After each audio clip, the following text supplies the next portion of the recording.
Hello everyone, this third video of this tutorial series is a beginner's guide on how to use After Effects. The content covered here includes creating kinetic animations, adding audio, and merging multiple compositions into one, and also incorporates a little bit of coding. Firstly, let's go over setting our work area and shortening or lengthening our timeline.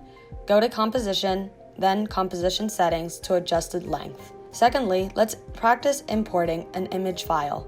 You can import any file, Adobe, JPEG, PNG, etc. But Illustrator allows you, once you import an Adobe file, to manipulate the photo's separate layers, which is really cool. Next, let's practice importing an audio file in the same manner in which we did the image file, which was that we just dragged and dropped it into our timeline panel. Once you add it to the timeline, you'll be able to expand the drop-down menu and have access to its waveform, which is really helpful when it comes to timing animations to the beat of a certain song, for instance. Thirdly, let's learn how to move anchor points. To the left of the rectangle tool on the upper toolbar, you'll see an icon with an outline made of dotted lines surrounding 4 arrowheads. This is called the anchor point tool. The small circle in the center of your image is the anchor point, and the center is its default position. It's the point that any action depends on, such as rotation and scale. Look at what happens when we move it to another location on the image. Now when we rotate it and play with the scale, the action is taking place around that certain point. Go to View and press Show Rulers. This is a really helpful hack to align items. When you hover over the rulers, you will see 2 arrows appear. Click and hold and slide to bring out the guideline from the ruler. Do the same for the other ruler, and then slide the guidelines back to the rulers once you're done utilizing them. To merge compositions, right-click on the project window and click on New Composition. For now, we will add another image file to differentiate between the two. Now click and hold on one of the compositions and drag it into the other one. Now you have both compositions in one place. This comes in handy when working in parts at a time.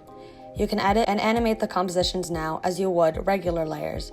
You can access the separate compositions by clicking on the Composition Mini Flowchart tool right above your timeline. Now let's go over adding effects and presets. Go to Window, Effects and Presets if you don't already have it checked. To the right of your screen, you can access visual effects as well as audio effects. Just choose one and slide it directly on top of the layer, and play with the different specifications on the left of your screen. Let's get a little fancy here. Hold on to the Option or Alt key, Option for Mac or Alt key for PC, as you click on the stopwatch for any of the transform characteristics. You'll see how the coordinates turn red. A code pops up in the timeline under the layer. Let's play with position. Type in wiggle parentheses 10,20 and press your spacebar to play the animation. If you type in different numbers, you'll see how the wiggle becomes more or less extreme. So cool, right? To export your project as an MP4 file, go to Composition, Add to Media Encoder Queue. Under Preset, choose H.264 and select High Quality 1080p HD. Click the green play button to start export on the upper right hand of the screen.